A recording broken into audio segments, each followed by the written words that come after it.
one, whenever and wherever you want to talk sports. Now it's time for Monty in the Morning. Hey, little buddies. Happy Friday morning. It is Friday, July the 16th, 2021. We are looking forward to about 12 hours from now when we will be smoking pizza on the Traeger. Ironwood. 885, bitches. Anyway, I threw in the, you know. So we are ready to rock and roll this morning. We're going to talk all about the Traeger. Everybody asked us to talk about our process and how we smoke pizza. We are going to do that. The most overrated candy. Start thinking about that. Jake pleasures himself to eating gummy worms, and I just think I don't get it. I don't understand it. BYU Football is a 12-point favorite over a Pac-12 team that wears red. No comment. I probably shouldn't. But why don't we start with the NBA Finals right here on the Monty Show. Please do hit subscribe, because when we get to 1,500 subscribers, we are going to give away this beautiful Xbox Series S. 120 frame rates per second, I didn't. See, I saved myself. So when we get to 1,500, all you got to do, take a picture that you're subscribed, tag us on Twitter and Instagram, and you'll be entered to win. If you've already done that, the vaunted Tupperware Snapware bowl thing over there has your name in it, so you don't have to do that. But we are rapidly, meteorically approaching 1,500. Driftwood is first one in. Nope, not doing it. Gabe Ledley says, my dudes, how about the Cubbies picking up 2 Lopes players via the draft and undrafted free agents, or trading Jock Peterson? Yeah. Let's not talk Cubs baseball. Let's just not. Driftwood says frozen gummy worms are a delicacy. Okay, well, no. Dudes don't eat frozen gummy worms. Sorry. I mean, be a man for once. I don't know. That's just chocolate-covered gummy worms. Sour gummy worms? Okay. The NBA Finals, Game 5, tomorrow night. What? I mean, if that doesn't rally the valley, I don't know what will. It is make or break time. Whoever wins this game likely is going to win an NBA championship. And I think there's no doubt the number one storyline in the NBA Finals is, what does Chris Paul have left in the tank? And it is not shocking to me at all that there are many pundits, talking heads, experts, talking about whether or not Chris Paul's done. And I just don't understand that. Has he not played well in these finals? Sure. Outside of game 1, he's been not very good. He has turned the ball over. I mean, the other night, inexplicable, inexcusable. But you can't tell me that Chris Paul all of a sudden is just done. Chris Paul, my guess is going to be the guy that they try to get off early tonight. Or tomorrow night, excuse me. And my guess is that he and Devin Booker will each have 30 points.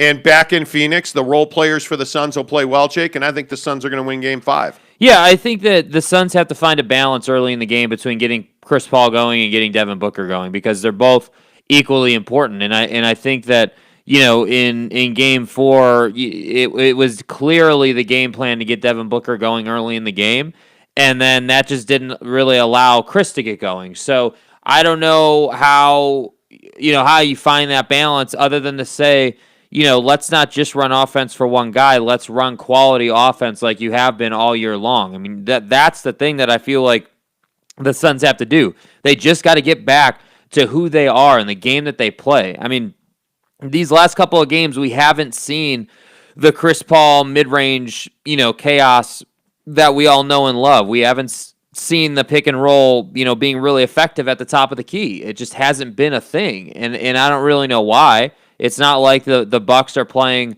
unbelievable defense off the pick and roll. So I just think that the Suns have to get back to who they are. And I think Chris has to have a big game. This feels like a game where Book and Chris both have to have 30 and 7 or 8 assists. And if that happens, you're going to be in good shape. If that happens, what is the probability that happens? I think the one thing I disagree with that you said there is that Devin Booker, the emphasis on Devin Booker, starting off hot, shooting a lot, scoring a lot, getting back on his groove, that took Chris Paul out of his game. I disagree with that. Chris Paul still had his looks and missed. Chris Paul refused to shoot for a long stretch of the game, and that's when all the turnovers happen. I think the reason that I'm optimistic that Chris Paul can get back to that groove that we saw out of Uncle Cliff early in the playoffs, during the Denver series certainly, the Clippers series certainly, the reason I feel like he can get back to that is because he was trying to do things he's not comfortable doing, which is purely being a facilitator. Chris Paul is at his best when he is scoring, when he is hitting that mid-range jumper, when he's playing an all-around game. Chris Paul, in my opinion, gets in the trouble when he tries to throw behind-the-back passes that go out of bounds, or between his legs that went right to Giannis the other night, over his head that was a turnover. That's when Chris Paul gets in trouble. And then when the game's on the line and he decides, well, you know what, I'm finally going to shoot to try and tie the game here or get us close, he turns the ball over because he hasn't shot most of the game. So my feeling is it's not an old man Chris Paul thing.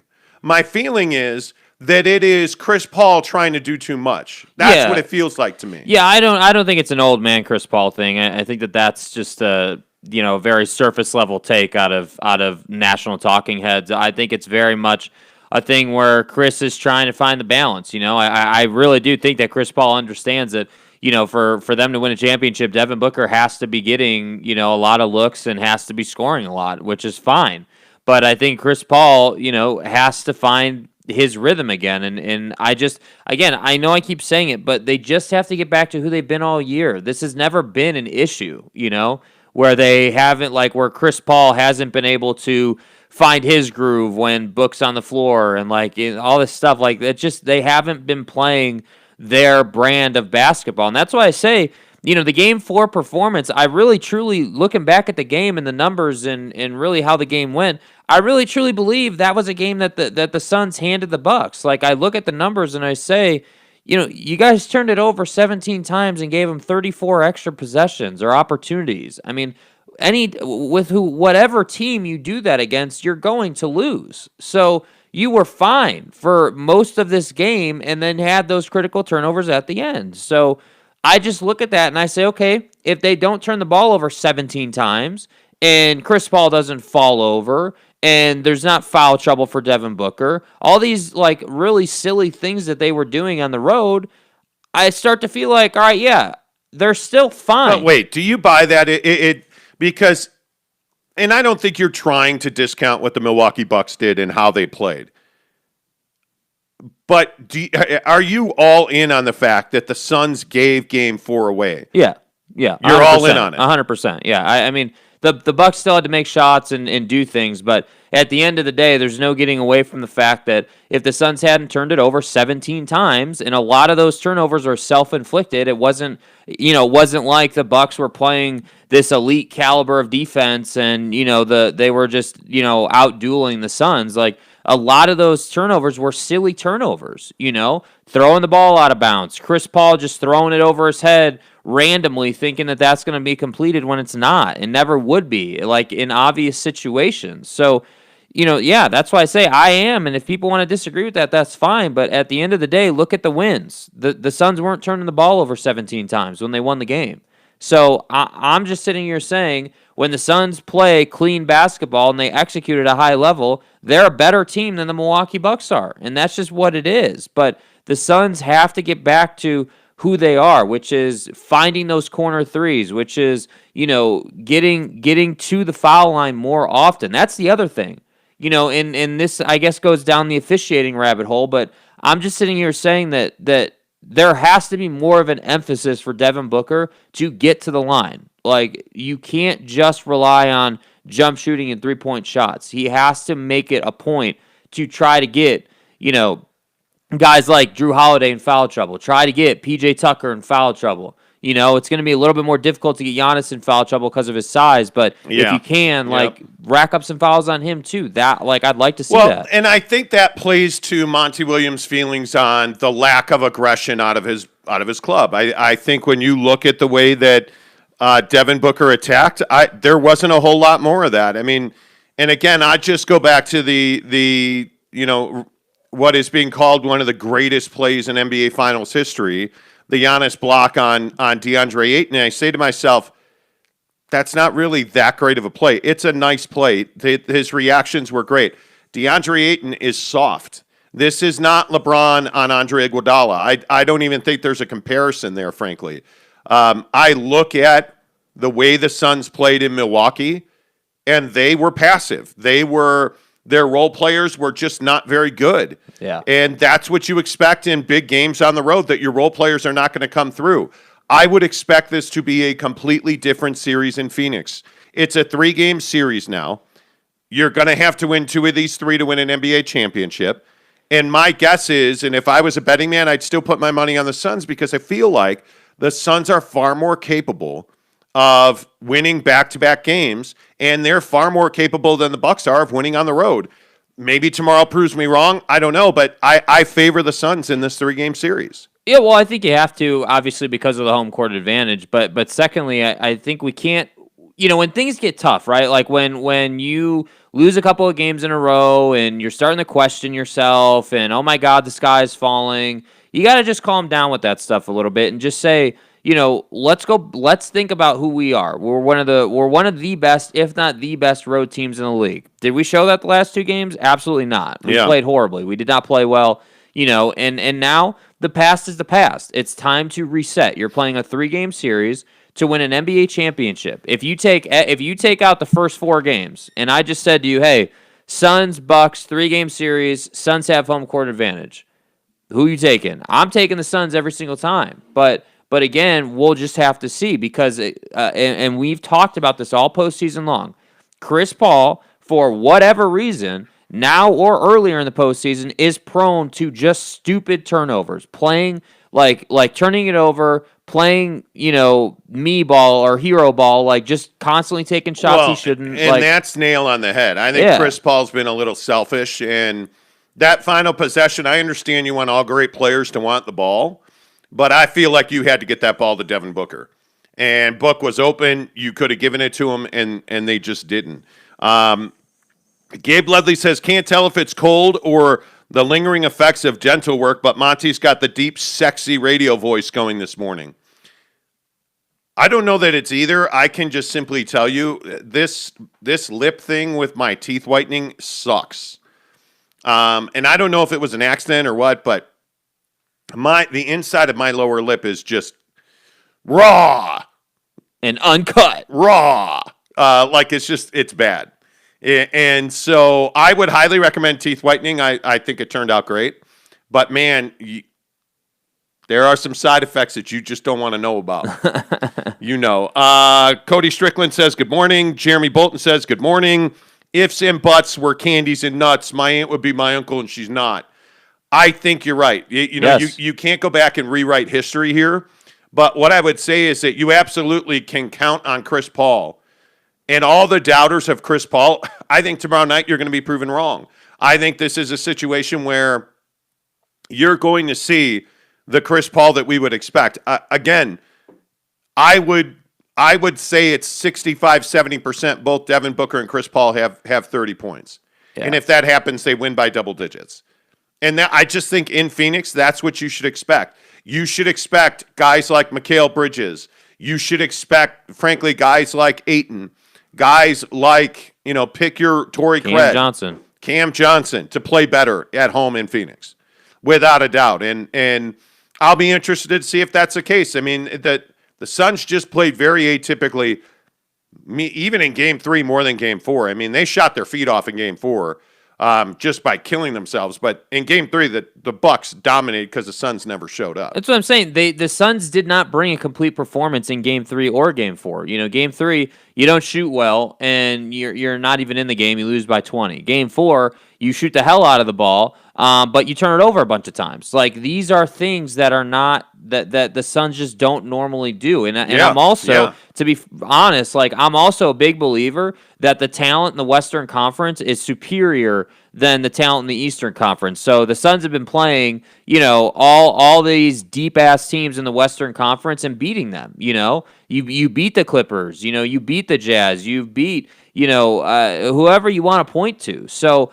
I'm sitting here saying that the Western Conference teams that they've beaten are better than the Bucks. They just have to get back to playing a complete, 48-minute performance. And if they do that, they really should be fine. But I think, tonight is, to your point earlier, tonight is it. Like, you're either going to do it now or you're not going to win a championship, and Chris Paul is going to have to forever live with the fact that he had this great career but never won. Well, and the other thing that I think you have to remember is that nothing has gone off script in this series.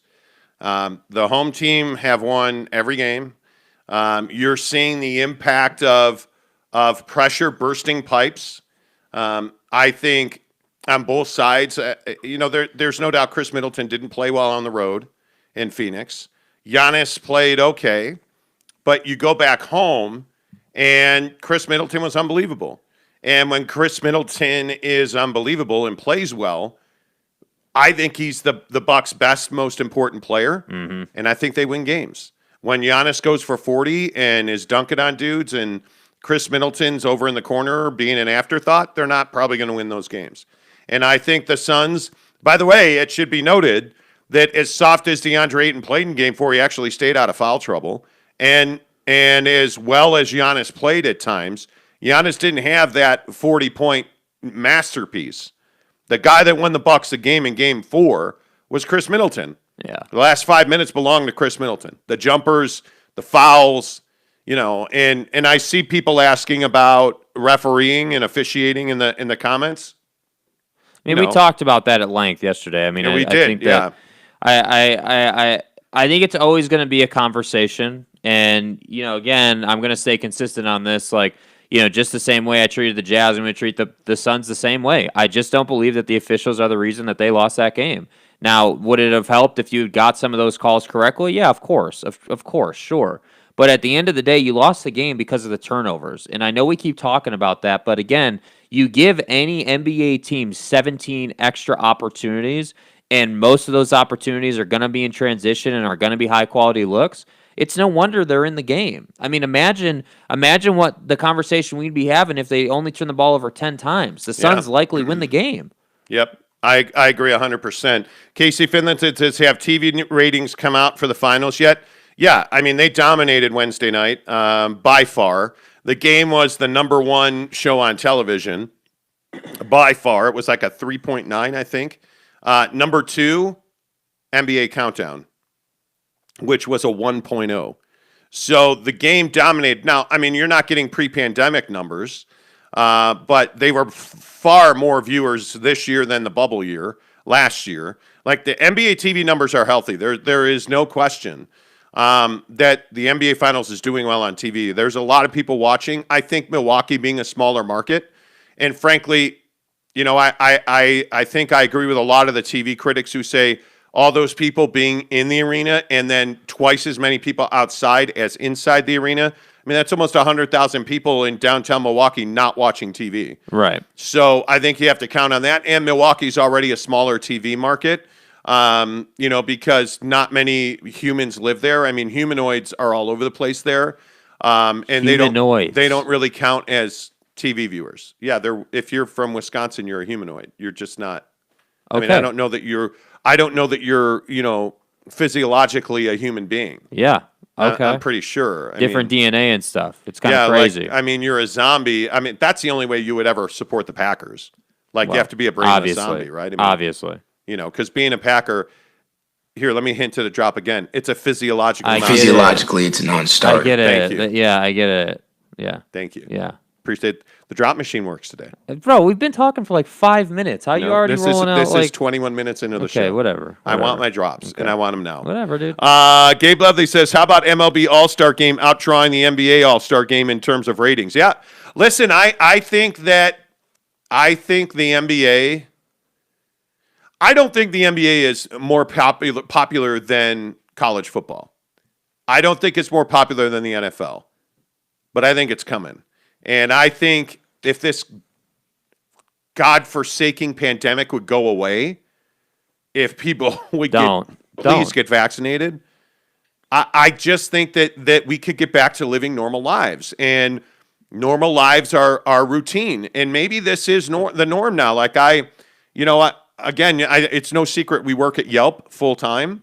Yelp's a fantastic company. They have facilitated work at home, and that's become the norm. And they've said that you'll never have to go back to an office if you don't want to.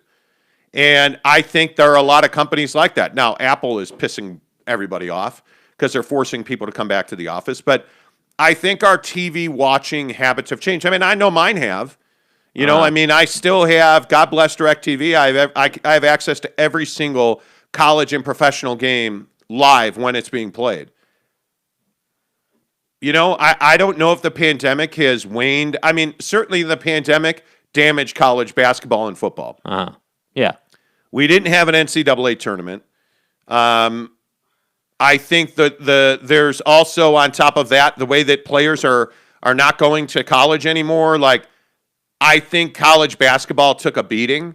I think if you look at BYU football that we're going to talk about here in a minute, I mean, if you look at the way that football viewership changed, you look at the way the college game changed, the Pac-12 lost half a season last year, TV viewership became less of a premium. It became less of a priority. And I think that's why streaming services like Netflix are spending so much money to kick out content, because I do think that sports took a back seat. Mm-hmm. My TV viewing changed during the pandemic. There's no doubt about that. Being home all day, every day, I have a TV on in the background. So I'm keeping up on news. I'm keeping up on sports. But the real fact is, when you're at home, you just are. Things are different. I don't know how to describe it. My office is my office is 3 feet in front of me. Frankly, we do the show in my basement, and we have the set over here. It takes up about 25% of our basement. 25% is our gym, and 25% is our office. And I go from I'm in this basement 12 hours a day. I go upstairs, make a little dinner, watch some reality TV or some NBA Finals. Or Chicago PD. When it's back, I've seen every episode like 71 times. I watched like 3 episodes last night. Reruns. It's amazing. I'm telling you. But you weren't watching the Yankee-Red Sox game. Well, no. Because it was canceled. Yeah. The pandemic has changed our lives. And I think TV viewing and sports viewing, and I think passion for sports has waned. Not the night guy says, is it football season yet? I'm really excited for football season. Yeah, what do you got? Up. 12 days? 11 days until 11 training days. camps. Most training camps will be open 11 days from now in the NFL. It's nice to have a line on the BYU Arizona game. BYU's favored by 12. I guess that's not surprising. Yeah, well, we'll see. I look at that. I look at this Aaron Rodgers thing like we're getting back into football. And the nice thing? We've been talking football since June. That's nice. Like, there's some normalcy to it. Yeah. I look at this Richard Sherman situation. Yeah, that's a career ender, in my opinion. That's not going to work out well for him. If you haven't been following it, it's a pretty gnarly situation. I would highly encourage people to go read about it, but it's very out of character for him. It's very surprising that Richard Sherman would do something like that. It's just kind of, it's just so random. Like, he's never been a guy that has been off the field issue guy. Au contraire, mon frere, it turns out he is. This incident the other night with Richard Sherman getting arrested in Seattle was an offshoot of an incident that happened in February that nobody knew about, where there was and I can't remember the exact terminology, so forgive me. In February, Richard Sherman had an extreme circumstance restraining order issued against him to protect his family. At that time, he was not allowed to have contact. He was not allowed to have guns or weapons, because he was deemed to be a danger to himself and his family. That was in February, and did anybody hear about that? No. Nobody heard about that. And now all of a sudden we see this terrifying video. Like the video, and I think this might be your best point about why he's out. Yeah. Historically in the NFL, when there's video, you're done. Yeah, you're done. And Richard Sherman is standing at his in-laws' front door trying to run through it. Yeah. And yelling and screaming. And the 911 tape does not help. his wife begging the cops not to kill Richard Sherman is terrifying. He's not armed. Please don't kill him. And then yesterday he gets released, all felony charges dropped, no bail required, and he's released. And I'm just asking myself, what in the world is going on? But I again will say, the pandemic has completely changed sports. Mm-hmm. You know, like I look at the Olympics right now. The Olympic opening ceremonies are a week away. We shouldn't have the Olympics. Sorry. Yeah, I agree. I know people put billions into this, and people dream of being an Olympian. I look at Bradley Beal, and I feel terrible for him. He has said repeatedly this entire year, my entire basketball career is because I wanted to play in the Olympics. I want to represent my country, and I want to win a gold medal. Bradley Beal will not play in the Olympics this year. He has got COVID. He is in quarantine. He's been removed from the Team USA basketball roster. And I just say to myself, these games were supposed to happen last summer. They didn't. Yeah. Now you're going to go to Tokyo, Japan, where there is an incredible raging outbreak of this Delta variant ravaging, the island. The coronavirus. The Brazilian team is at a hotel where it was announced, I think on Wednesday, that 7 employees at that hotel all tested positive for coronavirus and the Delta variant. Ooh. What do you do if you're the Brazilian team, where the hotel you're staying at, the staff is being ravaged by coronavirus? Put a mask on. That doesn't make you feel safe, right? And you look at Team USA. Jerami Grant, by the way, is in limbo. They're trying to figure out what he's got. Look at Casey Finlanson's point.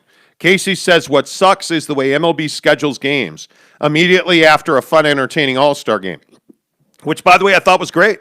The home run derby was awesome. Yeah. I thought the game itself was very good. Chris Bryant, damn it, get a base hit. It was really good. And then you're coming out of the AllStar game with Red Sox and Yankees. Oh, damn. Aaron Judge tests positive for coronavirus. The coronavirus. The day after the All-Star game, he tested positive. What was he doing the day before? Hydroxychloroquine. Well, no, apparently he was not, because he was at the All-Star game, and he was hanging out with all those players. Yeah. And then the next day he tests positive, and you're not terrified that baseball is going to have an incredible outbreak amongst its elite stars? Yeah, you're not in good shape, that's for sure. And now the question has to be asked, well, isn't this why vaccines are mandatory? They should be mandatory in sports. I mean, if you want to play professional baseball, you got to get a vaccine. You want to play in the NFL? Hard. You want to play in the NFL? You got to get a vaccine. You want to play in the NBA, LeBron James? Got to get a vaccine. I just don't know, and this is why, and I know that Driftwood's probably going to drive his truck off the road and break shit, but Until one of us passes the fuck out. this is why you have to mandate vaccines. Look at LA County, big outbreak of Delta variant. They have a new mask mandate. I don't think it's that difficult. Indoors, you got to be wearing a mask. I mean, and again, I'll just say what I said to you and what we've talked about on this show all week. I'm not playing basketball right now. I'm not doing it. I with this Delta variant and the people that the enormity of people that are getting sick, and yes, I'm fully vaccinated, I'm not willing to risk it. I'm not willing to be the first guy that dies. Well, look at that fat ass who died from Delta variant. Like, I'd be the first one. I'm not willing to risk it. And I think we've got to put our mask back on, and you've got to get vaccinated. It just has to happen. Yeah. I don't know. I'm not sure. The Nye guy says go Cardinals. Casey Finlayson says CTE is a scary thing. Isn't that terrible that that's the first thing I thought of with Richard Sherman? I mean, I'm sure it plays a role. And they said he was drunk. Well, is he trying to medicate? Who knows? It's... Who the hell knows? Yeah. Well, I agree with that. Nye guy said it's not like we're asking everyone to punch God in the face. Just get vaccinated. I mean, I don't see that this is that difficult. Listen, we have this conversation every day. I feel like we do. At the end of the day, the conversation is tired as hell. It's everybody's choice, and we can talk about I agree with the takes that everybody should get vaccinated. I agree with that. I'm fully vaccinated, but at the end of the day, we can sit here and spit a bunch of hot air about how we're frustrated that people won't get vaccinated. But at the end of the day, you're living in a country where it is people's choice, and so with that being the case, you just have to take care of you. And I mean, I know this is a talk show and we're supposed to have these conversations, but I just feel like we talk about this every single day. I'm tired of talking about it too, but how do you not when I just think we're making really stupid decisions on having the Olympic Games, when we're making really stupid decisions by not mandating vaccines, so now the AllStar Game has this big black cloud hanging over it. Yeah. How do you not talk about it when we're about to go to NFL training camps and vaccines are not mandated in the NFL? Yeah. Are you telling me we're not going to lose games? Look at Major League Baseball. They're in a freaking lot of trouble here. I mean, one of your best players on the biggest team in Major League Baseball, the New York Yankees, tested positive, and he was surrounded. Look at Shohei Ohtani. Yeah. Shohei Ohtani was standing next to Aaron Judge. They were bro-hugging. Yeah, that's what the All-Star Game's about. And now that guy tests positive for coronavirus. Yeah. Are you really willing to risk having a major outbreak? And it begs the question, where did he get it? That's the thing. Well, who's got it? Is it a staffer? Is it the clubby? Like, who is it? That's the thing that you have to really worry about, because it's not just that, a guy like Aaron Judge has it. That's not the issue. The issue is yes, he could have spread it to everybody, but where did it come from? Where did he get it? Yeah, because if you think about it, if, let's just say the clubby had it, and then he got that from an outside source, you're in a world of pain here. I mean, you're talking about a kid potentially, or a player spreading this to, again, not exaggerating, hundreds of people at the All-Star Game. I mean, that's not an exaggeration. I mean, that's how many people are there. This is a $1 billion endeavor. Yeah. A $1 billion endeavor. And, and I agree with Giggity. Mandatory vaccines will make us communist China, right, Driftwood? No, it won't, right? And Giggity, your sarcasm is well noted. I just don't know why this has to be this much of an issue. And I understand that we have rights. Okay, cool. But your right to inflict coronavirus on me is not cool. It just is not. It's really frustrating. Like, it's a choice for you to get coronavirus now. Yeah. You're making the choice to die from coronavirus if you're not willing to get vaccinated. And my question is, how do you justify this? And Giggity also says the same thing I always say. Think about how many more people would be vaccinated if Donnie would have gotten vaccinated on national TV. Yeah. Like Kamala Harris and Joe Biden did. How difficult is that? And, the other thing that I think is amazing to me is how many people have waited until now to get vaccinated. And now that this Delta variant is exploding across the globe, now the number of vaccines and vaccinated are shooting up because people are finally realizing, well, man, this is not about me being a Republican or QAnon. This is about me living or dying. Yeah, going to go ahead and say the Delta variant doesn't give a damn what your political party is. Yeah, and I think the thing that really is starting to sink into some people's brains is that this isn't about Donald Trump or Joe Biden. This is about me and my family. I mean, it is unbelievable the impact and the long-term impact of people who get coronavirus, young, old, well, sick, it doesn't matter.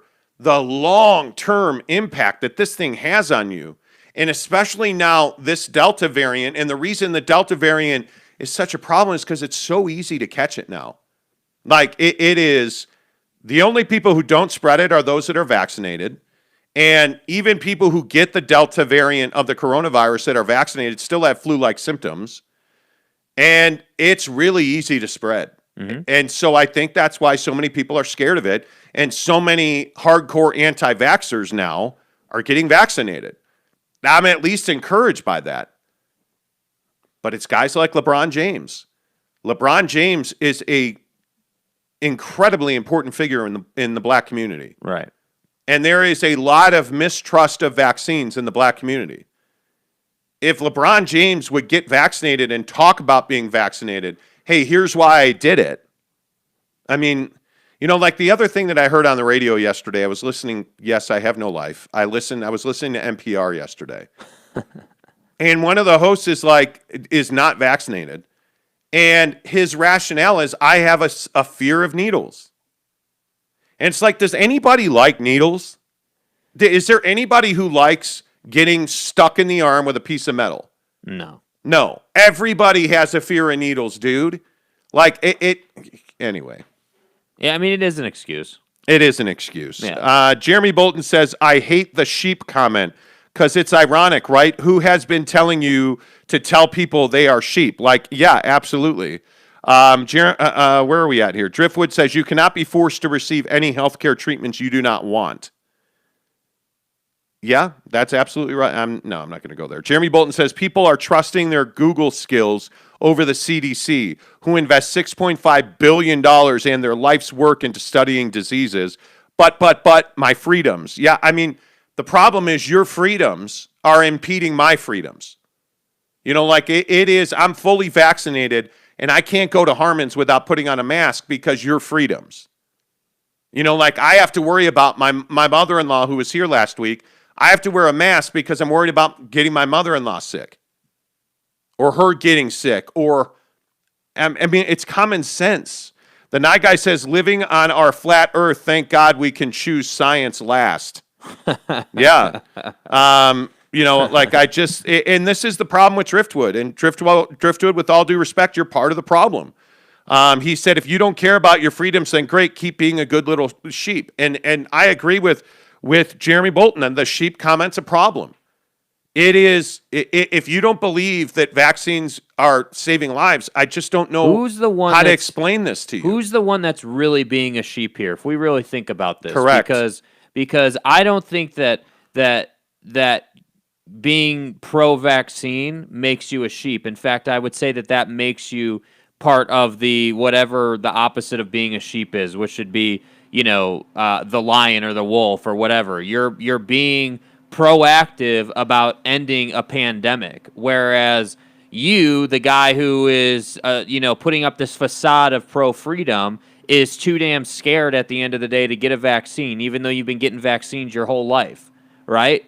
So that's why I say you can, what we do, not us, but the anti-vaxxers, people like Driftwood, with all due respect, Driftwood, what you're doing is you're just putting up a political facade because I don't know if you want the attention. I don't know what. I don't truly believe in your heart of heart that the reason you're not getting a vaccine is because of Donnie or because you really think your rights are being impeded on. You can't have on your left hand, my rights are being impeded on, and then on your right hand say, well, they can't make us take a health care or take, unwanted health care.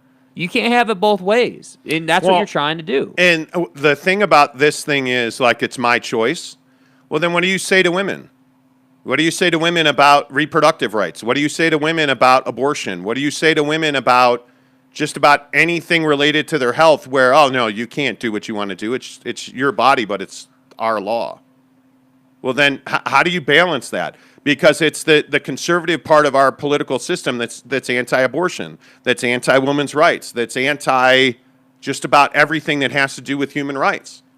And I think this vaccine versus reproductive rights for women is a very, very interesting conundrum.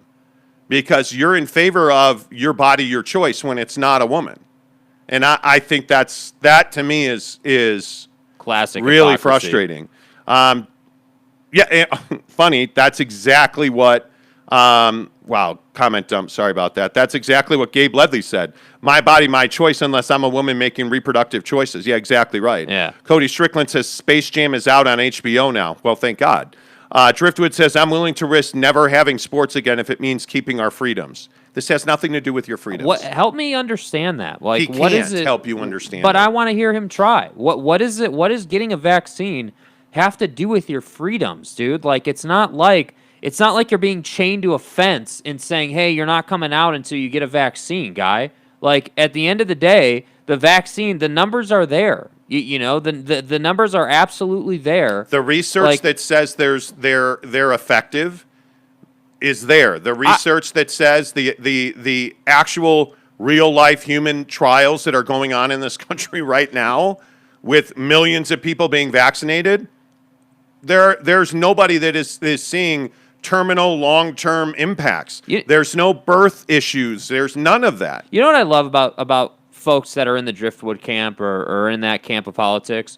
You want to say that the election was stolen with no evidence. Oh my God, the election was stolen. Voter fraud, stop the steal. No evidence. You have no numbers. You have nothing. Absolutely nothing.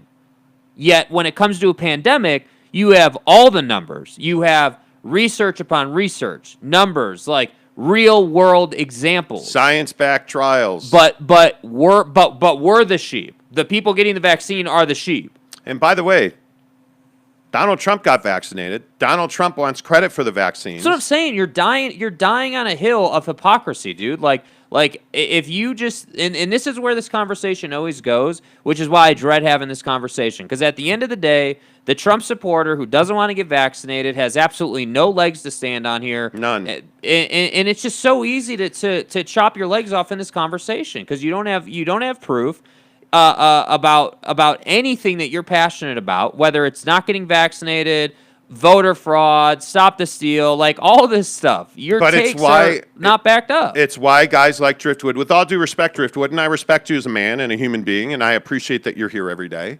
But my question is, again, why won't you get vaccinated? And what facts do you have? Because the other day you said I think you said it was long-term impacts are unknown.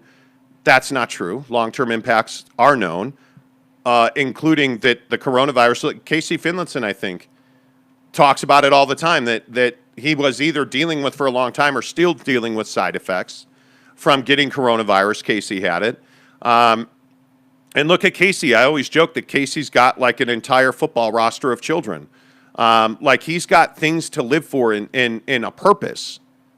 And he's dealing or was dealing with long-term impacts of coronavirus. Like you don't have a legitimate reason other than I don't want to. And that's your choice, man. Let's move on to BYU football real quick because I don't want to get lost in the mud on this. I think we've talked to your point. We've talked about this a lot. Should the Olympics be happening? No. I agree. And if you want them to happen, you need to move them to a different country. Frankly, you got to move them out of that region. Yeah, that or just cancel this round of the Olympics. We've canceled everything else. Yeah, right? I mean, and again, the moving it out of that region, I only say that because that's where the outbreaks are happening right now. I mean, that's where. I mean, I know we're seeing some outbreaks in our country, but if you look at the most aggressive and the most uncontrolled outbreaks, it is happening on the Pacific Rim. So I think if whether you move it to a European country or to the States or whatever, dude, like wherever it winds up being, or would potentially wind up being, that's what I would be trying to do. But at the end of the day, I just think that it's not worth people dying to have anything. Like, so if that's a football game, the Olympics, like whatever, it's just not worth it. Yeah, I think what's interesting to me is that it's just money drives every decision in this world. It's crazy. Yeah.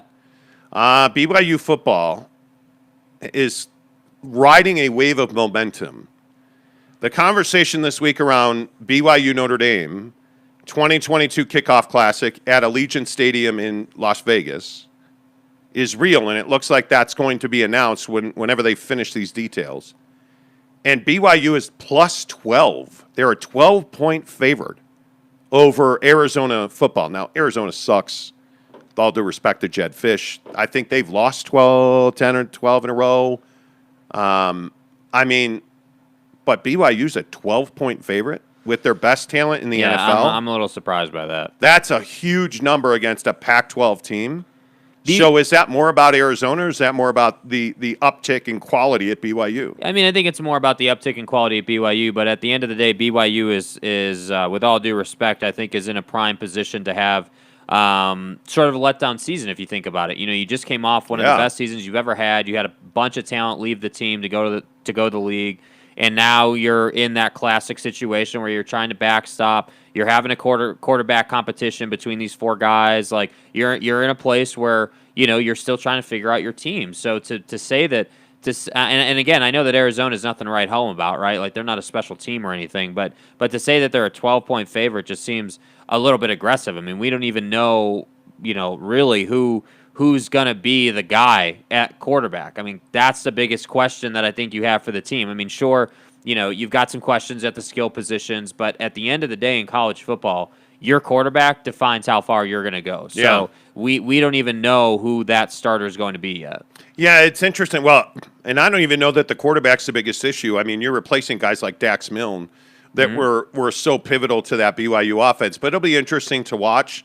BYU's got a hell of a schedule this year. I mean, and I think the Pac-12, by the way, is far more compelling. I mean, this league needs a resurrection. You have a new commissioner. You're really at a pivotal time where you need the stars of your league to show out. You really need SC. You really need Utah. You really need Oregon. You really need Washington. Washington's another one that's going, it has lost Chris Peterson. It's a big change that's going on there. And they need to continue to progress and grow. And I think if you look at the South, what's going to happen at Arizona State, they have a major recruiting scandal there now. The luster is probably off of Herm a little bit. Yeah, I don't think the Arizona schools are going to be anything this year. I think they're, you've got Arizona that's bad, Arizona State. Arizona State is very talented. Yeah, we'll see. Very talented. Well, I mean, if you look at my issue is that you had this recruiting scandal, so that's going to hurt you in recruiting overall in the coming, with the future talent. And I think that you still have, you haven't really. You were a nice story last year, but you haven't really done anything yet. Like you need to prove that you can beat, the Utahs and the big clubs. So that's why I say, like, with all due respect to the state of Arizona, like I think there's still progress to be made. But like absolutely, like USC, Washington. I mean, it would even be nice. Not that we're expecting it, but it would even be nice if we could get back to Stanford being something to watch, like that would be nice. So, I think that scheduling wise, I haven't looked at every single team's schedule, but I hope that we're not going to get the USC goes to Pullman to die game this year. Like, I hope that doesn't happen. And I think at the end of the day, the more games that a squad like BYU can play against Pac-12 talent, the better. Because their schedule, we talk about this all the time. I mean, one of your things that you say all the time is Tom Homo does such an amazing job scheduling. Yes. So I feel like, for BYU, it's not even a thing where they got to,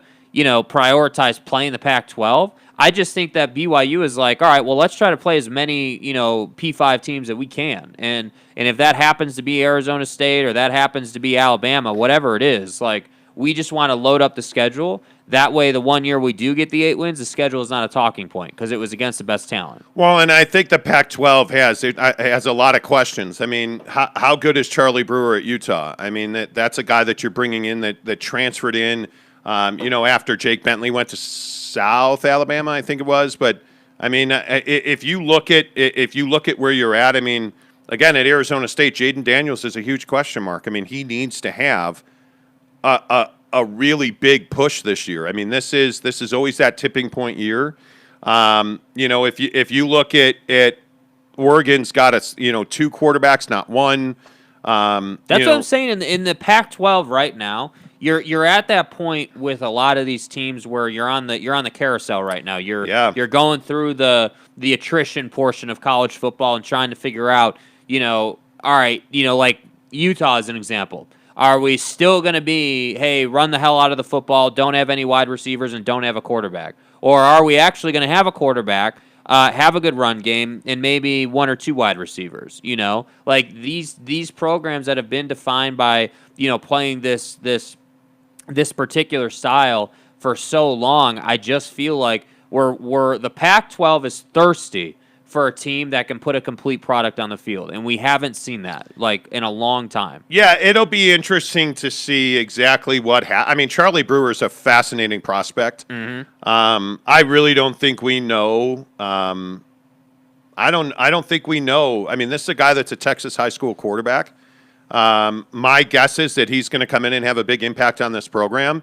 And it's always been the Achilles heel for Kyle Whittingham and Utah is they've never really had that prolific quarterback. Well, we've had the conversation a lot about Utah where it's like, if you're a quarterback or you're a wide receiver, are you really wanting to go to Utah? Because Utah is a hand it off and play defense style program. It's tough to get a big time, prolific quarterback. It's tough to get a Herbert. Yeah. It's tough to get a Keaton Slovis when you don't throw the football. Yeah. So that ground and pound style that Witt loves. I mean, that's why, Keaton Slovis is probably a top 10 quarterback in this country right now. And he's the number one quarterback in the Pac-12 for a reason. Well, that's why he went to USC.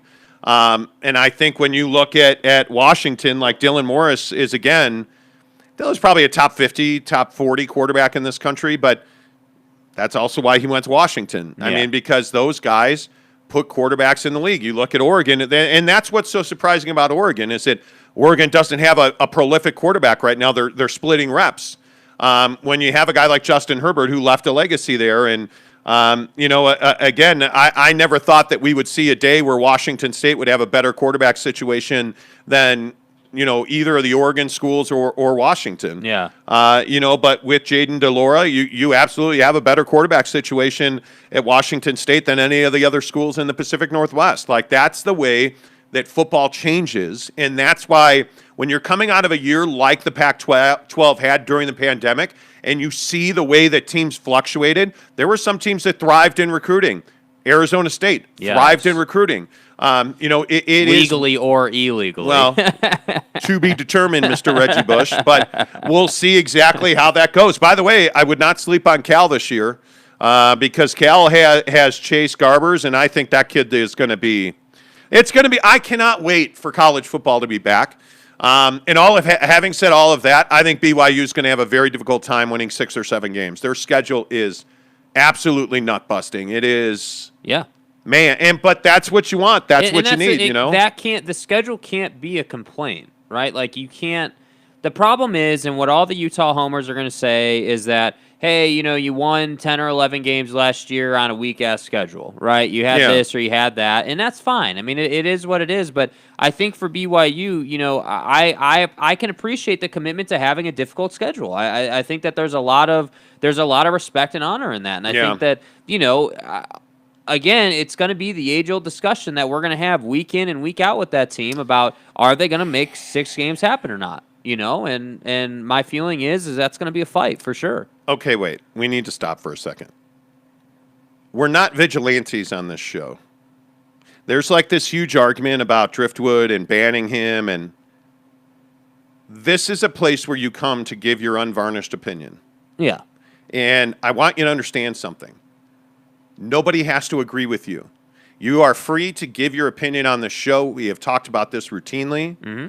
We do not ban guys. We put Stanek in timeout that one time, but he was getting crazy. And you should know that we don't block comments either. That's YouTube.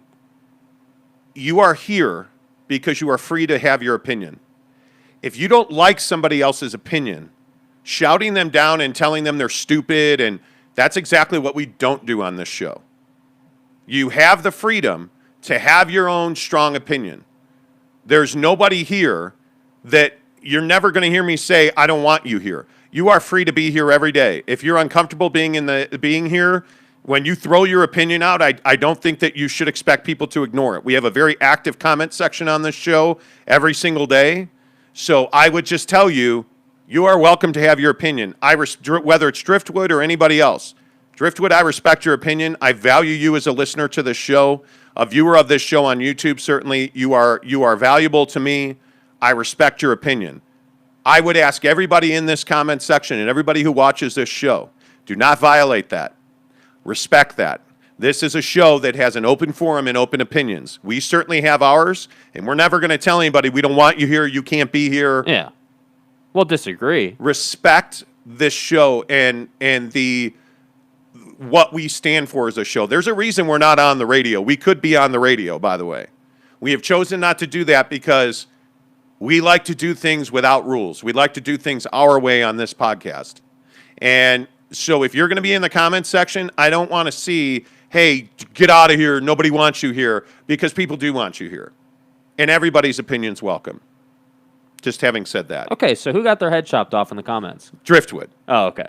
Driftwood did. And he said, I won't be here anymore. Jake wants me gone. Do you want Driftwood gone? No. No? I've never said that I want you gone. What I said is that I just disagree with your takes. Like, I think that, one thing that I always try to, not demand, but I think the one thing I always ask of whoever it is commenting, whether we were talking about, the Jazz all those weeks ago, or whether it's Driftwood on politics, like don't come in and just say, this sucks or this is wrong or you guys whatever. Don't watch Jazz games. Yeah, like you got to come with some, maybe some numbers or like some examples or just something that backs up what you're saying. I'm with it. Like I'm not a guy who's like, get out of here because you're a Trump supporter. Am I going to adamantly disagree with your opinions on the vaccine? Yes. But that's what we're here to do. Disagree, and this is what I always say. We need disagreement. Yeah, I mean, listen. We need it. If Driftwood, like, it's obviously, it goes without saying that, it's your choice to be here. But I'm not going to sit here and say that I don't want you here. No. I don't know that I've ever said that. What I always say is that, hey, that's like you give your opinion in the comment section, and then depending on what you say, like the other day, I think we did agree on something. I can't remember what it is off the top of my head, but I know for a fact the other day we did agree on something. But most of the time when we talk, vaccine and Donnie and we talk politics and non-sports all the time on this show. So like I just think that maybe this is like the greater conversation. Like maybe this is where we bring up the whole thing about the fact that right now in our country, we're really struggling as people to disagree without telling someone to go F themselves, Like that's like the conversation here. Because again, Driftwood, just as simply as I can say it, I've never told you not to be here. Like I've never said that. Have I passionately disagreed with your opinions? Yes. But that doesn't mean that I don't want you here. Yeah, and I think it's one of those things where we lack the ability to disagree in this country. Yeah. And it's why we wind up shooting each other and punching each other. And what did he say? He hasn't said it. My guess is he's not here anymore because he said he wasn't going to be here. Oh, he's not that bottom one? I thought his icon was orange. That bottom comment? No. Okay. Driftwood is a truck driver, so he has a picture of a truck. Oh, okay. But my point is, you guys, listen, we have to be better than that. Yeah. We need as a country to disagree. And yeah, Jeremy Bolton, you're right. I have some terrible Jazz and BYU takes. That's not in question. You're not very intelligent. But the point is, whoever came up with that shit need to be fired. And Jeremy's a great example. He says, I've been called out on those, but I'm glad I can say the terrible takes and have a conversation. That's what we need. That's why we talk about things like politics and Traeger smokers and BYU being plus 12 to Arizona. Now, I do want to say that I do think, and this is not by any means calling out Driftwood, but I do think it's something that I see a lot, whether it's Twitter or YouTube comments or Instagram or any of the platforms that we all frequent. There's always going to be people who only want to be in a place where the people around them are in agreement with what they think. Correct. So I also think that that's a side of the conversation. Now, I don't know if that's Driftwood or not. It could be, maybe it's not. But all I'm saying is that, again, we just have to make sure that we're having productive conversations. There's no right and wrong, I guess, is the right way to say that. Even though we feel very passionately that there is a right and wrong, at the end of the day, everybody has their opinion, and that's what makes the country great. So that's, we just have to remember that. Jeremy Bolton says I'm more smarter than you. Yeah. Yeah, I know. More better. We get it. We get it. More fun. I wake up in the morning, I piss excellent. More funner than you. Yeah. Jose Luis BG says, don't start talking about shooting or people will start up with gun control. That's probably true. That's a different show. That's every day. Cody Strickland says, thank you for agreeing with me. Michael Burton says, there should be differing opinions, and it doesn't always mean one side is right and one side is wrong. Yeah. And I think so I just wanted to stop down and say that because I actually enjoy Driftwood. Don't drop that motherfucker. Yeah, I think that's true. But I think we need that. And I have no problem with that being here. Anyway, so that's my little rant. Okay, serious portion of the show is over. Can we talk about the Traeger or candy or something more funner? The Traeger. Damn it. There was this conversation like a week ago on Twitter, too, about pronouncing Traeger. It is Traeger. It is not Traeger. Traeger is what the hell public. is a Traeger? I don't know. I just think it's funny. I think it's funny. James Knight says, so are we banning driftwood or not? No, guy. How do you ban James Knight, though? He welched on his 4X bet. Listen, this is the Monty show, not the Jake show, so I don't have the hammer. You do, but I don't think we're going to be banning anybody. We don't ban anybody. Traeger smoker. Yeah. So a lot of people asked us about pizza last week. I want it. I want it too. So my wife is an incredible cook. She has, and I joke with her a lot. When we first got married, I think we probably didn't cook a lot. But over the last 5 years, 10 years, my wife has really become, a really good cook. Right. And so she likes to make pizza dough. Well, I like Papa Murphy to make my pizza dough. So last weekend we went to Papa Murphy's, picked up 2 take and bakes. Yeah. And they were excellent. But some of the mistakes we made were, I think we cooked it at too high of a temperature. Correct. So we have a Traeger Ironwood 885. Ironwood. Wi-Fi technology. Okay. Anyway, so what you do is you preheat the smoker and you put the pizza stone in as soon as you turn the smoker on. Yeah. And then when it gets the temperature, the pizza stone stays that temperature. I don't remember what we had the temperature 500. at. It was, yeah. That was the Traeger recipe. Yes. That's what Traeger said to do. However, I think we could potentially get some pretty epic results if we did low and slow for like an hour and did like super smoke and then like kind of cranked it up to get it all crispy. I think that there might be some epicness in that. I think we're gonna do Papa Murphy's Take and Bake tonight again, and I think this time we're gonna do it at low. I think, maybe I'll go grab them, put them in our fridge, and then put them on the smoker at like 200, 225. If we can we get them at lunch? If we could get them at lunch and then pop them in, because the only thing that I don't know about this particular setup is how long it would take if we did it lower. So like obviously we don't want to throw it in at 3:00 and have it be done at 4. No, that would be bad. So my feeling is if we pick them up at like, I'm thinking like 4. Maybe like mid-afternoon.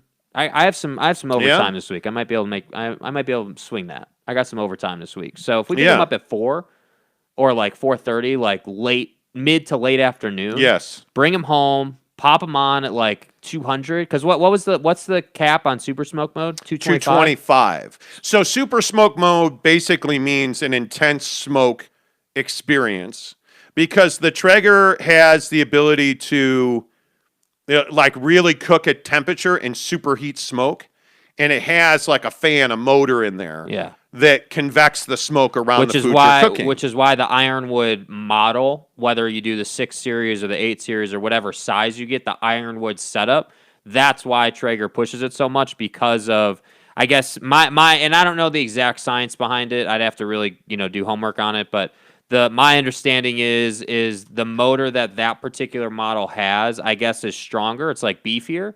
So it allows you to cook better or more quality, apparently. It was expensive, though. Worth it, though. It was expensive. Worth it. Yeah. Well, okay. I mean, that's interesting. You know what? I don't know that I could. How long did it take us to cook the pizzas? It took about 15 minutes. Once it was seated up and everything, 15 minutes. But the problem was so Papa Murphy's gives it to you on a big paper plate. It's raw pizza on a paper plate that you put on top, that paper plate on top of the stone. Yeah.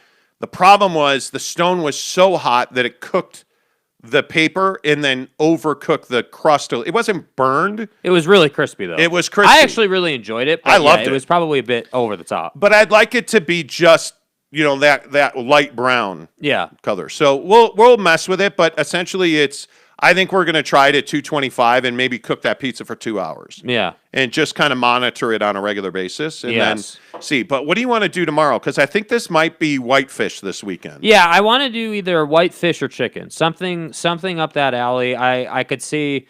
Well, we're probably going to have to make like a Costco run or like. Mrs. Monty wants to go by Don's. Do they have fish? I don't know. I don't remember. That's exactly what she asked me. We went to Don's Butcher Shop on Redwood Road in West Jordan. Yeah. Don's Butcher Shop. Great little place, dude. And by the way, if you do decide to go there, whether you're smoking or barbecuing or whatever, it is really easy to pass it. It is a very unassuming sort of like hole in the wall place. And it's an authorized Traeger dealer as well. So they have every kind of pellet, every kind of tool. I don't think they have smokers. No, I don't think they have smokers, but they have all kinds of seasoning. They have all the accessories, basically. Yeah, so they're fantastic, but their meat counter is amazing. My God. And they've only been there, so we were asking them, they've only been there like 3-4 years. Yeah. And it's funny, they're that classic, walk into a butcher shop, New Yorker style feel, which is just awesome. Yeah. Tanner Plummer says, Jake, Monty, do you guys have a favorite college football team? Oh, by far, it's Notre Dame for me. I've grown up a Notre Dame fan. I cried when there was a penalty on that Rocket Ishmael touchdown, that kick return. That was my real indoctrination into cursing as a small child, crying and just being really upset about that. Like Lou Holtz was an idol of mine. I love Notre Dame football through and through. Jake, do you have a team? I don't really have a team. Jake's not. You're not a huge college football guy. Yeah, I'm not a big college football Utah guy. or BYU? You're kind of and you always answer this with really, neither. Yeah, I don't really have. I'm not passionate about either team because I'm not from here. I'm just not. I enjoy the big college football game. Like I enjoy the Holy War for sure, just as much as anybody else. But I'm not red blooded or blue blooded. I'm more just like, hey, I want to enjoy a quality football game. So, when we get the Alabama going to LSU, I'm going to really enjoy that game. When we got Oregon against Stanford 2 seasons ago, and Stanford, I think, ends up winning that game. Like, that was a classic. The KJ Costello, I think it was KJ Costello, right? Yeah. Some of his games were amazing. So I don't really have a team. I'm with you. I really want Stanford to be good again. When Stanford's good, the Pac-12 needs it. The North is so much better when Stanford's a power. Yeah. I think Utah's going to run the South this year. Until USC really shows, until Keaton Slovis really shows that he can be clutch in that big moment. Yeah. I'm not going to believe in USC. There's just something that feels wrong about USC. I think Utah is under the radar. I think there's a chance that they could have that season. So I'll be interested in that for sure. Eric C says, is BYU-Utah rivalry a real thing? Not right now, it's not. BYU needs to win a game. Yeah, period. You can't get your ass handed to you every year. And I don't care. Rivalry. Yeah, I don't care where it's played. Played in Jamaica. Win the damn game if you're BYU. Jeremy Bolton says, I'd say top 5 rivalry in the nation. Well, listen, I had this debate on ESPN radio last year. People flipped out on you over this, dude. I said that I think BYU-Utah is the best rivalry in the country because there are people who get excommunicated from their church stakes. There are people who do not talk to their family over it. There are people that get divorced over it. I'm going to get medieval on your ass. There are people that lose jobs over it. And listen, I'm sure that happens with the Iron Bowl. I'm sure, that does not happen with the Apple Cup. No. It does. There are few rivalries that have the heat. Michigan, Ohio State's one of those. I do think the Iron Bowl is one of those. Like Florida State, Miami. But I don't know. I've experienced all of those rivalries.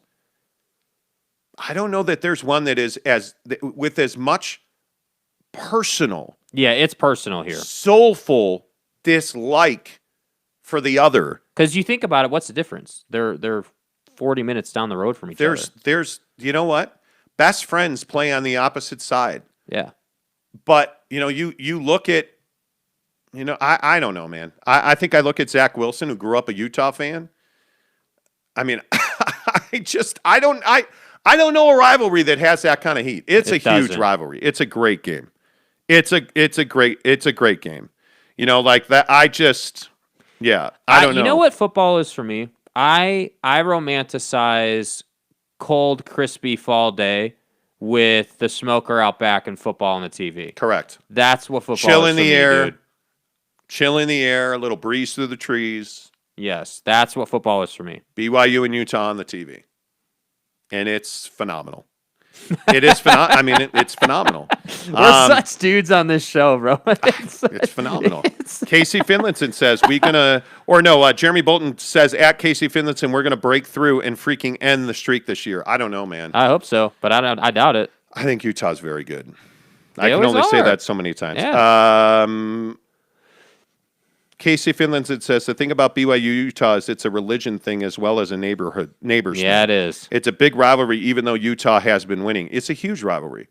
And that's why, what was that, 2 years ago where Kalani went for it on the goal line? I mean, those are the moments you remember, like the Harleen, the moments. The names are ridiculous. The Max Hall's mom and beer, the moments that came out of this game that live in history are unbelievable. That's cute. I remember when I had my first beer. Right? Whether you play it up on the hill or down in Provo, it doesn't matter. This game, the heat, the vitriol, it's amazing. Tanner Plummer says people get excommunicated from their church over it. What? I've grown up in Utah and I've never seen that. Where did you hear that, Monty? Just out of curiosity. It was.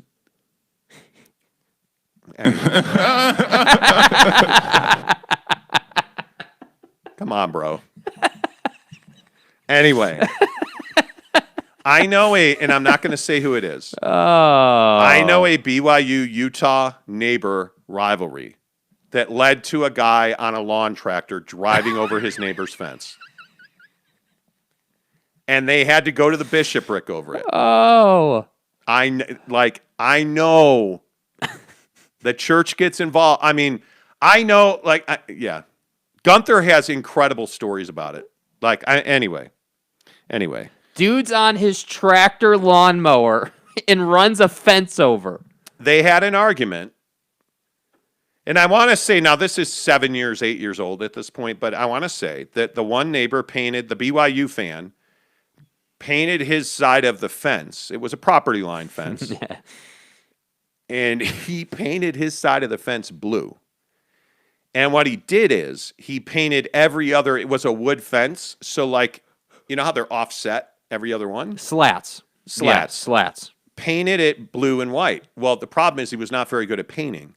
So the blue and white paint ran down the side of the Utah fan side. Oh. Who overnight painted the entire fence, both sides red. Oh my God. And so the BYU fan drove his tractor and knocked down the fence. And the problem was that he damaged shrubs and bushes, and I want to say a patio set was involved in this. Oh my God. He knocked the entire effing fence down. Don't you know who I am? And so you don't call the cops in that situation. They went to their stake. And the bishopric got involved, and I want to say the one guy left that stake. He no longer went to church there. You have a deal. And it's crazy, man. Dude. It is. And now, frankly, the guy who drove the tractor over the fence is not the one who told me. The Utah fan is the one who told the story, and he's kind of a loon. But it's just. Just the idea that that's even in the possibility is insane. They almost went to blows over it, man. Anyway. Lord Doc 0359 says hello. Hi. Tanner Plummer says, Monty, who do you like better, Utah or BYU? There's not really a like better for me. I think BYU is the underdog. Utah is the dominant figure in the state. And the best part about the rivalry is I don't have to choose, because there's no pull for me either way. Yeah. And one of the things that everybody always asks me is, well, why are you a BYU fan? I'm not. I just talk about BYU a lot because there's a lot of BYU fans. And if I talk about BYU fans listen to the show. If I talk about Utah fans listen to the show. So I talk about both of you. You're never going to hear me why would I be Why? Excellent strategy, Why sir. would I avoid talking BYU football? And this Utah fan always comes at me with this. Nobody cares. TDS. TDS. Okay. And he will every single time. I don't know how to break this to you, Ute fan. There are a ton of BYU fans. Nationally. A ton. Globally. A ton from the church. Why would I want to exclude that entire audience from my show? And by the way, they're a compelling program. If you don't like Kalani Sitake, you're probably dead inside. Like, he's a good human being. You know, like, if you don't like Kyle Whittingham, you're probably dead inside. He's a really good human being. Yeah. Like, these are good people. Why would you not talk about, like, it's the whole thing is foolish. Okay. Lord Doc says, can I have the Xbox? Well, maybe if you would watch the video and follow the instructions, you can have the Xbox. Potentially. All you have to do is hit subscribe. Post a picture that you're subscribed on Twitter or Instagram, and tag us both. SLC Supercars, The Monty Show. Pretty simple. If you just subscribe and you don't tag us in a photo, you're not entered to win. Dockish, appreciate you being here. Matsimella McMorris says, I agree. Suns hurt themselves. They had game 4 if they would have chilled ran plays in the last 2.5 minutes. Absolutely. Yeah, that's what I'm saying. Absolutely. Like, what are we freaking out about? Yeah, if Chris Paul doesn't give up a fast break on 3 straight possessions, Suns probably win that game. Yeah. If DeAndre Ayton actually lifted weights and didn't have weak-ass girly hands, they'd probably win that game. Yeah. Pretty simple. Pretty straightforward. Yeah. All right, 2 minutes before we get out of here. You like gummy worms? No, I don't. Yeah, you do. No, I don't. Just admit it. No, you I slurp them. I do not slurp them. Admit that you take one end of the gummy worm and you put it right into your lips, and then you suck the rest of it down your throat. It is what it is. I don't. I'm not. Suckmyass.com. No. Admit that you eat gummy worms the way you eat bananas, which is whole and in one fell swoop. You are what you are. I don't. No, I don't. It was National Gummy Worm Day yesterday. And I think gummy and anything is overrated. Now, hear me out. Like, there's nobody that's going to kick gummy bears out of bed. Like, they're just not. Right. You hand me some chocolate-covered gummy bears, and I'm going to town on that box. I'm all about it. But I'm not seeking out gummy anything. Well, what are you seeking out? A Snickers bar. If I'm going candy, I'm going Snickers bar or Twix. I eat the caramel off the Twix, throw the cookie cracker away, and we're good to go. I mean... You like how he's got a technique for eating Twix? Everybody has a technique for eating Twix. See, this is what makes you a douche canoe. Because you don't just take, oh, look, it's cute. There's 2 sticks of Twix. Let me just... I don't give a Vegas fuck. Which, again, is what you do. Anything that's in the shape of a tube. Right. Like a cylinder. Right. And it's about, well, for you, it's like 3 inches long. What's an erection? You're just going to shove that thing down your throat and hold just so you can go to Pound Town. Right? And that's what now all of a sudden the drop machine just won't shut up. Yeah. But that's what you do. Now, if you're a real man like me who lifts weights and you bench 225, what you do is you eat the caramel off the top of the cracker first. Okay. And actually, it's a cookie, a wafer. Right. Thank you. Right. You eat the caramel off the top of the wafer first. Whatever. And then you make a life choice whether you're going to eat the wafer or not. And for those of us that are vaccinated fully, we eat the wafer. What do you got In to lose? my eyes, he's the greatest to ever do it. I'm the greatest to ever eat a Twix. Yeah. But if I'm going candy in my go-to, it's Snickers all day. Okay, what about Reese's Pieces and Mike and Ike's? Okay. So, at the movies, when you buy bulk candy, we've spent $30 on one bag of candy because we mix Mike and Ike's and Reese's Pieces, and they're fabulous. Anytime you can get sweet and sour together, frankly, Reese's Pieces and popcorn in the same bag. I want it. I mean, you want to talk about orgasmic. Sweet and salty together. Can I get in the comments? What's the the craziest thing you've ever snuck into a theater? Tanner, come on. Okay, what? Well, Tanner, I don't know how old Tanner Plummer is, but I think he told me he's 13 now because he likes Three Musketeers. Come back when your balls drop and let me know what your favorite candy bar is. What needs to happen is we need to put all of the douche canoes like him into a box, lock that box, and throw it into the ocean. Right? That's what they do with demons. Wow. Okay. I'm sorry, that was probably too far, but I just, Casey Finlinson says, are you guys peel or just bite string cheese guys? Oh, you have to? No. Bro. You don't just... It's called string cheese for a reason. Okay, listen, wait, hang on. Just stop. Full stop. Yeah, Look, okay, sorry. I know we promised not to block people, but Casey, when you ask questions like that, how am I supposed to let you ever back on the show? Good luck. Like, you do not just bite string cheese. Of course you peel it. Is that a real question? Are you serious? Like, oh my God. This is what happens when we talk about food. Oh, hey, man, let's just bite the string cheese. Why? Why, man? I mean, is that what Vladimir Putin taught you when you were joining the KGB, you communist? Like, are you serious? That's what they do in Cuba. By the way, wait a minute. Here in the United States of red, white, and blue America, we do not say Cuba. Okay, I feel better. You and your mom are hillbillies. Giggity says snuck in a 12-pack to Talladega Nights back in college. God, you are a legend. See, like, I just imagine that Giggity's that guy that has like a mound of muffy hair on his chest because he sneaks in a 12-pack of Schlitz into Talladega Nights. Well, that is a man that is a man's Here's man. the deal. I'm the best there is. He splits wood with an axe. You ain't first. You're last. Tanner Plummer says, I once snuck in a McDonald's cheeseburger. Whoa, living dangerously. Did you stick that in your pocket? Did you really put a McDonald's cheeseburger in your pocket? This is a tasty burger. Casey Finlinson says, I'm a peel guy. Come on, fellas, but I've seen... I'm a peel guy. Casey's like, I'm a peel guy. Come on, fellas, but I've seen savages just bite it. We're talking about string cheese. Relax. I've seen some savages just gnaw on that thing. Wow. How did we get here? This is the Friday effect. Casey Finland says snuck in multiple Chick-fil-A sandwiches.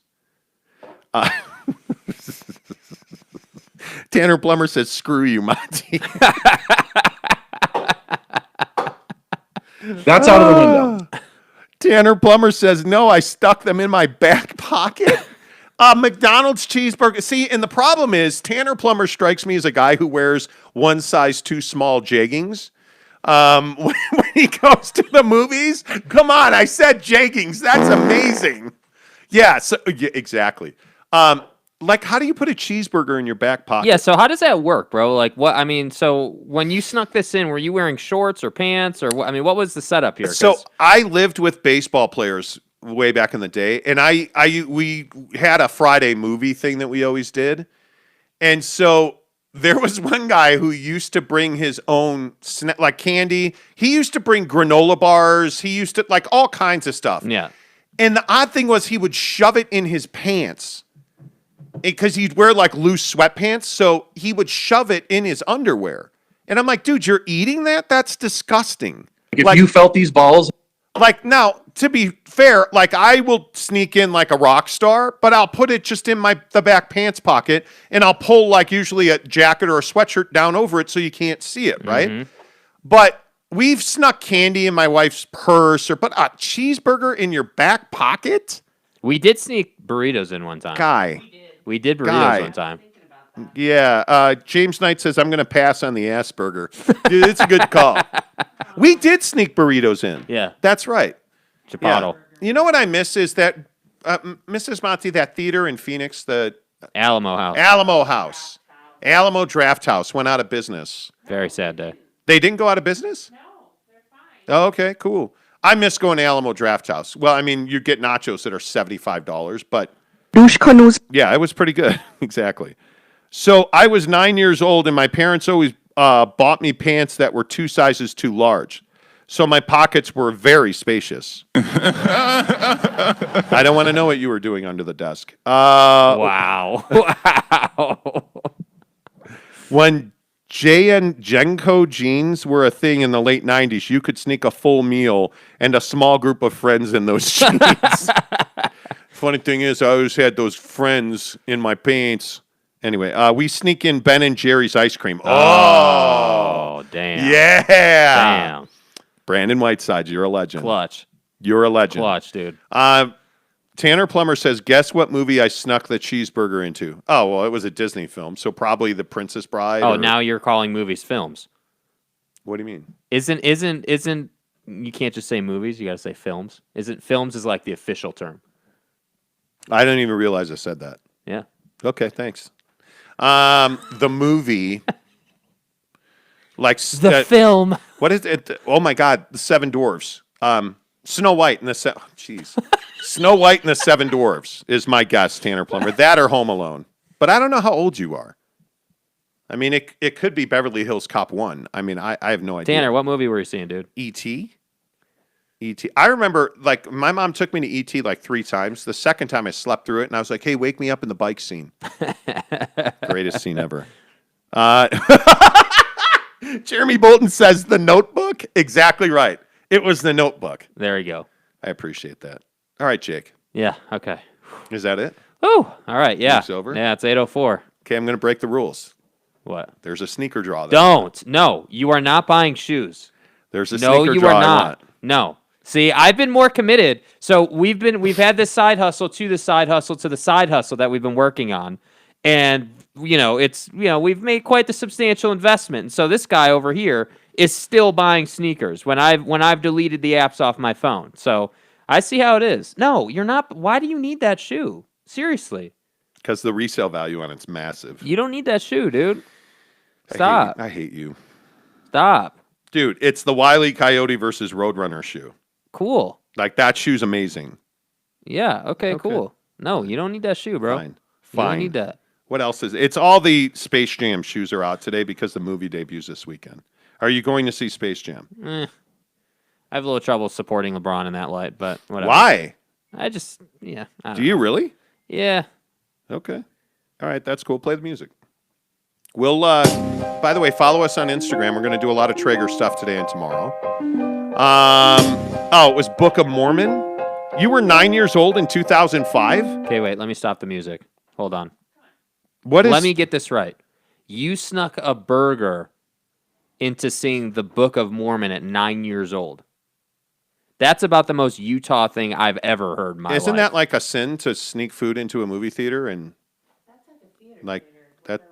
Yeah, was it a live show? Was that like a? You're talking about was that like a play? We're talking about movie theaters, bro, and you're sitting here talking about a play. Was there a Book of Mormon movie? No, was it a music? Oh, it was a. Oh, Book of Mormon is a music. Okay, Tanner, no, play the music. No, man, I ain't doing it. My wife ruins everything. Hey, She just pointed out Book of Mormon's a musical. What was that stupid James or the one? Oh my God! What? The musical with the government. Hamilton. Yes, thank you. Jesus. What are you watching? Hamilton? Jeremy Bolton says, "Go get." LL, play the music, Jake. Play the music, hurry up. Giggity says, most Utah thing ever, LOL. All right, we'll see you Monday. Say goodbye, Jake. Goodbye, Jake.